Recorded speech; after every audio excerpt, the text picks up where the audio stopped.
And good morning, gentlemen. It's the Fort Worth Playboys morning show coming at you. What are we going to cover today? We're going to cover game, pickup, relationships, and sex. And I say we, it's usually me and my Playboys bunny. We're in this together. Good morning to you. If you have questions, be sure to go to YouTube. You can put those questions into the comment box, and I will do my best to answer them during the broadcast. I'll do my best. And what do we cover here? Like I said, we cover game, pickup, relationships, and sex. And we fall under the umbrella of the red pill, which means MGTOW and men's rights activists and anything that has to do with intersexual dynamics, be it socioeconomic, social, psychological, or for lack of the old phrase, the war of the sexes. And that's what we're here for, is tactical information that you can take on the ground to help you move girls from complete stranger to naked and in your bed reliably, repeatedly, and with some certainty, which is a very unusual skill for most men today.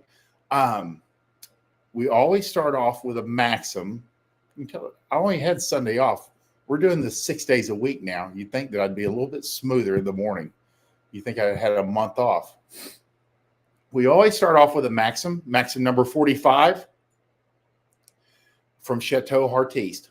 Before sex, no girl you're attracted to is important enough to merit an emotional reaction should the pickup attempt turn bad. What he's trying to convey here is you're going to be rejected. You're going to have times, lots of times, where something that you're trying to push forward, you're either trying to get her off of the app and onto your phone, or you meet her at a party and you try to get her number, or she's a social circle friend and you make an approach. And I would say that's probably the most emotionally charged, or what would you say? There's going to be friction is when you're trying to move a girl that's in your social group, or that's a known person within your group, from friend to friendly, or more like a sex partner. That's where you're going to deal with people that there's going to be a little bit more emotion because there's some attachment. But again, guys, you got to understand, like when you approach women and they're kind of like weary and they're kind of cautious, and Bunny is really good about explaining this, it's because girls have told guys no, and the guys absolutely fucking flip out. And I know this. You talk to enough girls, and they all have a story. Like every one of them has a story where some guy is like gone off because for whatever reason, when she said no, it was like the 1,000th no that he's ever gotten, or he's never gotten a yes, or he had just broke up with his girlfriend of 5 years and it was the first no he was getting. And so he's frustrated. And guys are never going to tell you these stories. They're going to tell you stories of like them hooking up with a stripper or doing coke or going to a festival and fucking 5 girls. He's not going to tell you about the times that he snaps on some poor 100-pound chick because she turned him down. He lost his shit. Guys don't share their I didn't have my shit together stories. So you're not going to hear about it. And you have to remember that we look more aggressive, than we are at times. A lot of times guys appear more aggressive, more put out, when more they're just kind of like shutting down. They're, oh, okay. And then they move on, but it can seem more negative to the girl. Again, at the end of the day, I would even say before you have any exclusivity, you always have your 12-week, 6 to 12-week free trial with a girl's pussy before she starts, requiring, and this is all, traditionally, some type of commitment on your part in theory. Even before that, any break or any type of rejection, should she ghost or should she, decide you're not the guy for her, you should roll with it. And it's funny because I do share every once in a while text from girls where she says, hey, I've had a good time, but I think I'm going to explore this guy or guys. And you just go 10-4. And they'll be like, well, what do you mean by 10-4? And you're like, you just leave it. It's okay. I think that's a great idea. And girls want to get a reaction from you when a lot of these girls are pretty fucked up. They want a reaction of some type because they've put time and effort into it too. But the best thing you can do is go ahead and shut it down and give them a, very alpha dismissive, either 10-4 or K or okay, and just move on. And the faster you move on, because you have options, most guys don't have options, so they have an emotional reaction to this. Again, it's one of the best parts about running a rotation or spinning plates is it allows you to actually treat women the way they would like to be treated ideally. They decide to not stick around. They decide to not give you their number. And you're like, okay, because you're already on to the next one, and then, or you've been having sex for a couple of weeks and she decides that this other guy has better potential as a boyfriend, or her baby's daddy comes back in town, or her ex-husband shows back up on her, or she's still married and her husband and her get back together. You're like, well, okay, I wish you the best. And then you just hang up and go, or maybe you go meet one of her friends. Friends are always good for referrals. So just keep that in mind when you spin plates and you have or rotation, which is the same name for the same thing. It's not negative. It actually allows you to treat women in a manner that they would prefer to be treated. You have options. She comes, she decides to leave. That's okay, because you've got friends. You got 3 or 4 other girls that you're seeing. You've got a phone full of girls. So that's why we always tell guys, go out, just start collecting numbers, start getting out there.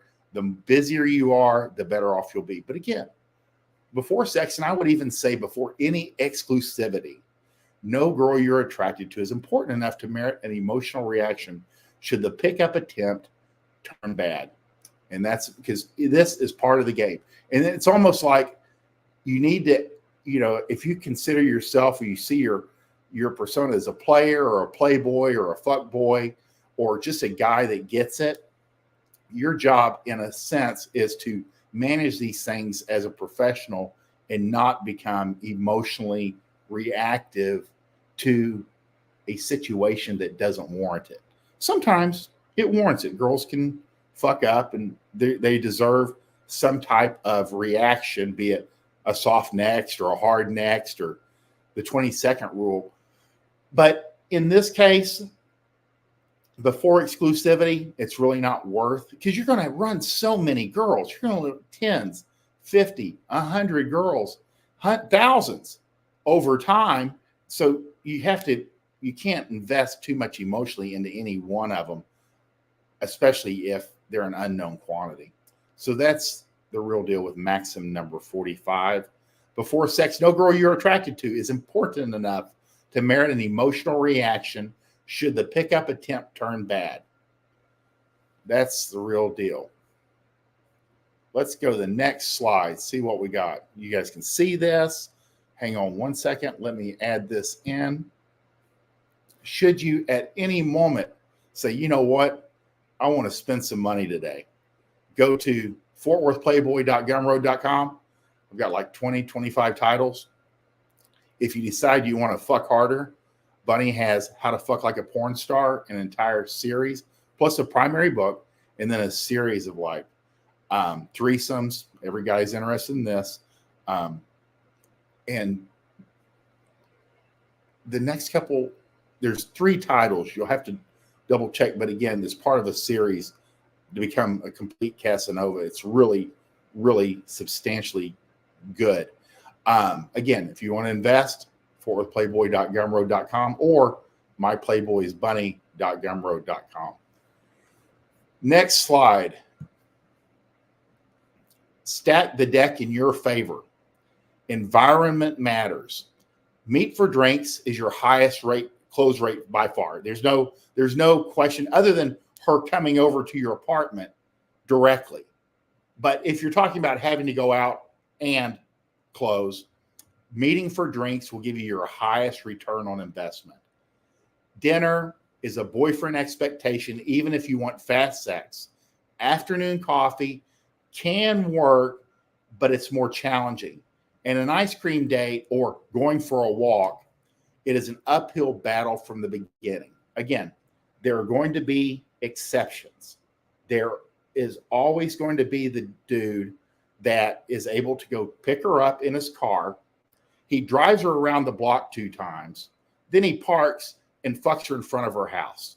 That's his system. The likelihood of that being your system are not good.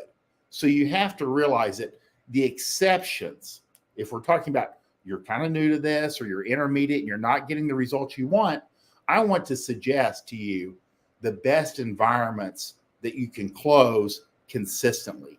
And we found, and we'll cover this a little bit later today, because alcohol is sex fuel, at least in the US. Stack the deck in your favor. You want to put her into an environment that is sexy, that tends to move the girl from stranger to naked and in your bed. So you got to start somewhere. And again, if you meet for drinks, it has the highest close rate by far. And we've noticed this over time too.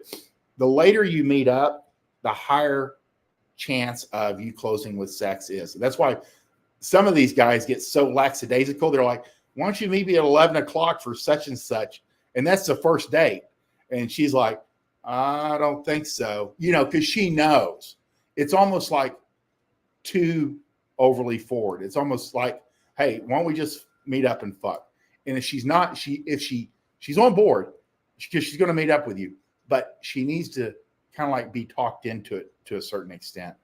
You're going to have to meet earlier. So just know though, anytime you meet, you want dark, you want cool, you want sexy. Again, that's lounges, bars, clubs, nothing too crazy, because you want to be able to talk and move her from stranger to in your bed. Meet for drinks will be your highest close rate, period. Dinner, there's some guys that have mastered this. I don't recommend it. There's all kinds of reasons it's a terrible idea. Most of all, because if you show up and it's a first date and she doesn't look like her pictures, or she doesn't look like someone you would ever want to invest your time in, and I mean even an hour, it's harder to just turn around and walk out, although people have done it. But it's kind of cold-blooded. If you're just meeting for drinks, you can have a drink, get to, chat it up, then bail. But with dinner, you're kind of stuck. And again, for a lot of girls, these guys are always, paranoid about being used for their $30 dinner.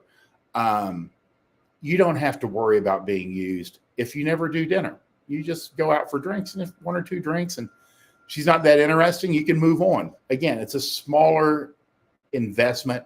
Dinner, no one, and like Bunny and I say, the bottom line is a date is about moving girls towards sex. And girls do not like fucking on a full stomach.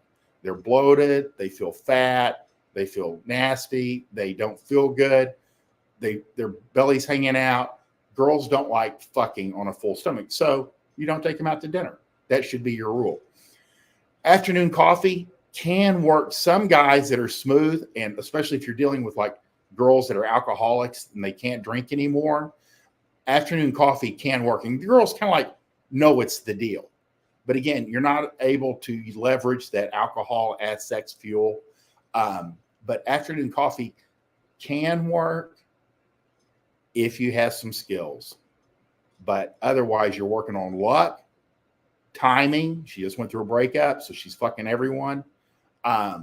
Or your skills, which some guys can do this.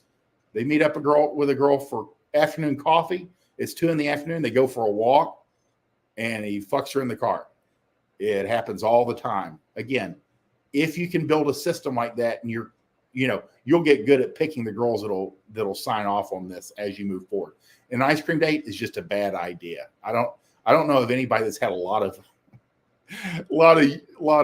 success with. I'm sure there's some player out there closing daily at Baskin and Robbins or at, some ice cream store. Hell, he probably owns it. But it's not a good idea for you. You want to go late, dark, alcohol, close. And that's the real deal. Stack the deck in your favor. A lot of these guys, you got to remember, just the fact that you're looking at this and thinking about this and talking about it, you're in the 1%, because 99% of dudes show up with no idea. They take her to Chili's, then they drive around, or they take her to Chili's and then go to a movie. And it's just, they don't know. Or they'll show up, and men that should know better will go, "What do you want to do?" And she's like, "Well, I know what I won't be doing, which is fucking you today." So you have to stack the deck in your favor. The environment matters, and it's little things. And again, you have to make it look effortless. But if you take 10 minutes and think about this and kind of like make plans, your close rate will skyrocket, because you think about all the way from picking her up or meeting her to putting her into an Uber. Logistics matter. You talk to any PUA that stops people on the street, true like pickup artists, they have logistics down. They know where their first spot is. They know where their second spot is. They know where they can have some privacy. They know their territory like a spy. So the better you stack the deck in your favor, the more girls you're going to close, the more fun you're going to have, the better the girls will enjoy it. There's no downside. That's a real deal with stacking the deck in your favor. If you guys have any questions, by all means, put them in the comment box. I hope I can see them. It's gotten kind of long. Bunny was telling me how I make this bad boy work, but I think I'm at the bottom. It's bouncer 182. He's got it. Next slide. Girls are attracted to contrast. The bodybuilding guy with a large library, the IT guy who races motorcycles on weekends, the gamer guy who's also a local actor.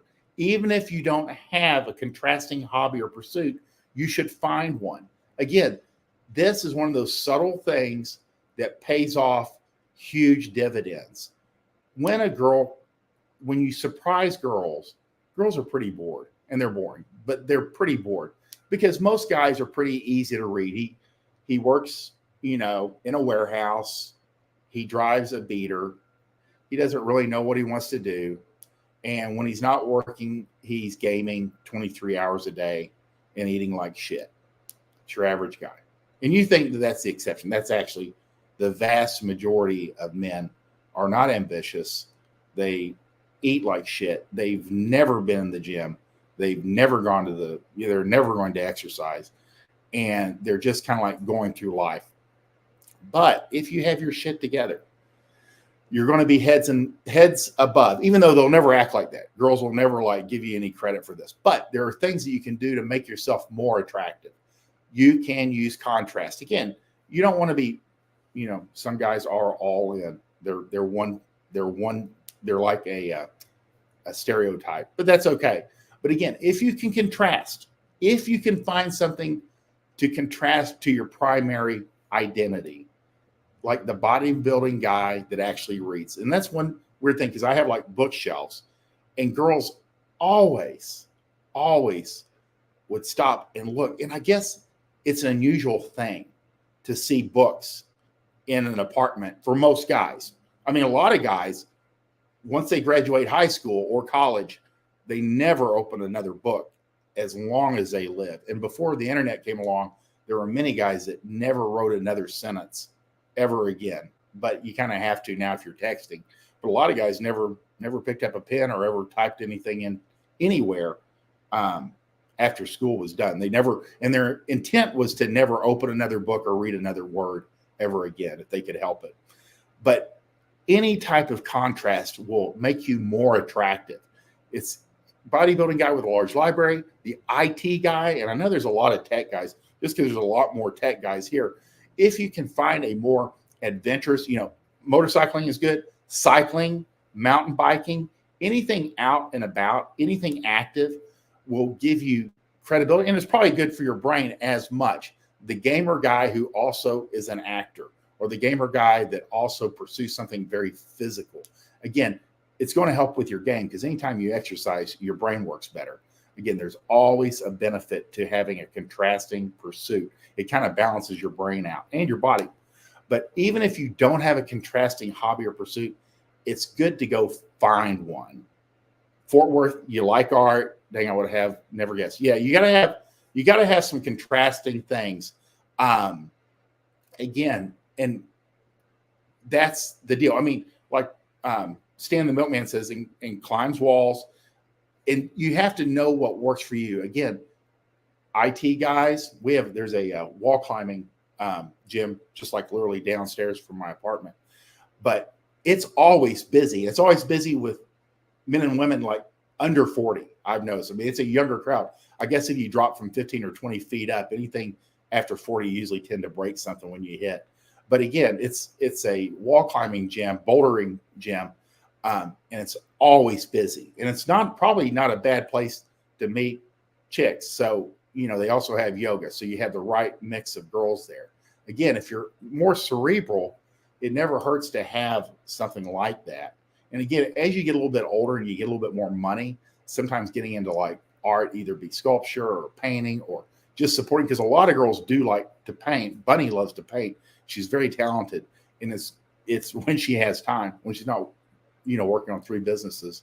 And her daughter also paints. You want to at least be able to recognize and support these things of those people who are around you, and maybe at least have some semblance of recognition of it. And you can always support it with your money at the end of the day. Supplies are not cheap. So that's a real deal. And that's all I can really convey. This is a very individualized thing because you got to know what your strengths are and then find a contrasting supporting hobby or pursuit. And it never hurts mentally. But again, don't hide it. You have it out there. And I've used music a lot. And it's funny because a lot of musicians, you want to be like the musician that is a mechanic also. But musicians almost inevitably jump in here and they'll be like, it sucks. And sometimes I think it's just not been leveraged or they just didn't have luck, because I do know that it is a pursuit that a lot of guys get very good at and it pays dividends. But if you have it's like businesses. If you have a bad run, you kind of get down on it. And I've noticed that with a lot of these musicians. Yes, a nerd who actually has a sense of style is awesome. Bunny nails it. I'm so glad we're watching. Next slide. Very simple. JG, we're going to read one of the tweets. I've had 3 glasses of wine, and of course my pussy is wet. And Jessa says, every goddamn time. Cheers to having something done about it, sister. Again, alcohol is sex fuel. Meet her for drinks. Use it to your advantage. It doesn't mean get her drunk. It means allow it to take away some of the anxiety, some of the inhibitions. And you have to think back, how many times is a girl like, you're gonna meet up and she's like, I'm really looking forward to this, but I'm going to need a drink to take the edge off. And girls always, if they're meeting up and they know sex is going to happen, they'll always be like, I'm probably going to need a drink to take the edge off. A lot of girls, you need to recognize this. A lot of girls absolutely must have a drink or 2 in order to fuck. It's extreme, but it's not uncommon. You have to recognize that there are girls that cannot have sex sober or just straight without any alcohol involved. It takes the edge off. They have all kinds of head trash. They have all kinds of guilt. They have all kinds of like psychological hangups. And a drink or 2 gives them plausible deniability, reduces their inhibitions, reduces their anxiety, lets them put the day behind them, lets them put all the problems they have with their kids and their ex-husband and their boss behind them, and they can move forward. Again, there's anxiety and there's physical. They're like, I feel fat. All this alcohol takes that edge off and allows them to perform, have fun, and just recognize that it's a huge part of women's sexuality. And that's just the way it is. And you have to, again, just like making plans, just like looking at your logistics, know what works and use it to your advantage. You'll close more girls. Guys, when these players, these Playboys, these guys that are spinning plates, it's not by chance. They focused in, they paid attention, and they repeat the behaviors that actually work. And again, alcohol, getting girls out for drinks, you're going to close more. You get them out in the evening as opposed to 2 o'clock, you're going to close more. You include a drink or two, you're going to close more. Again, the word of caution, you're responsible for your intake and you're responsible for her intake. If she's sloppy drunk, can't consent, you're putting yourself in a bad position, or you have to pour her into an Uber and send her home. None of this is good. Again, you have to keep an eye on her, and also know that girls tend to, especially if it's a first date, will pregame. They're drinking before they get there to take that edge off. So you need to be aware of that when you start drinking. So she may have already put a couple drinks in her, and so instead of 2, she's got 5 or 4. You should know that, and just always keep these things in mind. Again, you're responsible for her intake too, whether you like it or not. If that's not on board, then you probably should avoid all this stuff. Meat for drinks, alcohol is sex fuel. There's never any downside other than if they get away from you. How are you dating this hot 23-year-old and you're 35? Failure, self-reflection, and research. Again, these guys that do well, especially if there's a big age gap, have focused in and have the fundamentals down. And the fundamentals include logistics, the mental game, having some lines, being able to carry a conversation, and being able to, in a systematized, repeatable system, move a girl from a complete stranger to in his bed. Because once you have those skills, you know, the girl that she dates you for like 12 weeks and then decides she needs a boyfriend and that's not you, then she's replaceable. You don't, she's already been replaced. There's like 3 others just like her. And you'll notice that over time, most girls are very, very, very similar to one another. Again, that's alcohol as sex fuel.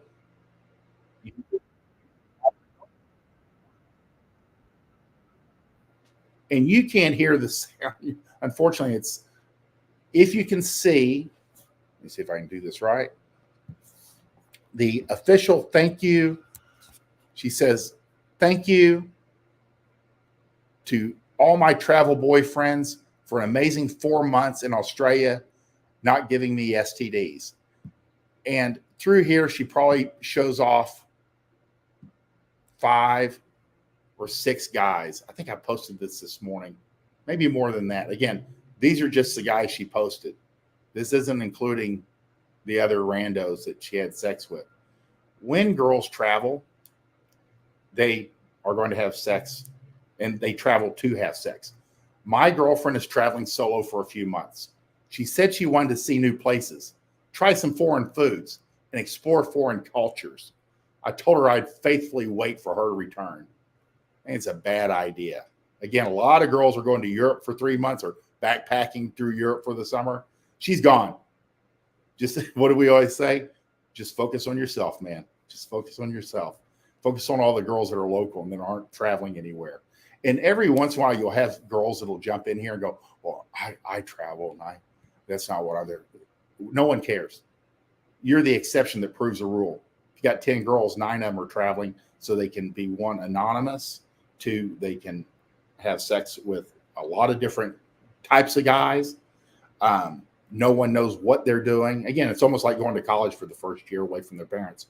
And there's the guys don't know anybody that she knows. So her reputation, is intact. Again, this girl's talking about her travel boyfriends. And it could be travel dudes I hooked up with, travel guys that I fucked on a train and never saw them again.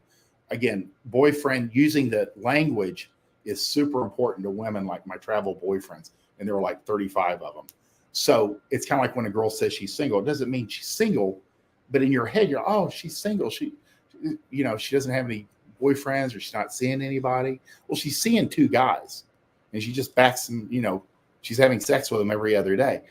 But she tells you she's single, which means she hasn't qualified to be a girlfriend for anyone. But again, when girls travel, and this girl's the rare exception, there's a few that will do it on TikTok. And at some point she'll take this down because, like, she'll spot a guy that she wants to get engaged to. And he's like, yeah, what did you do in Australia? So you have to realize that this will all go away. This openness usually is temporary.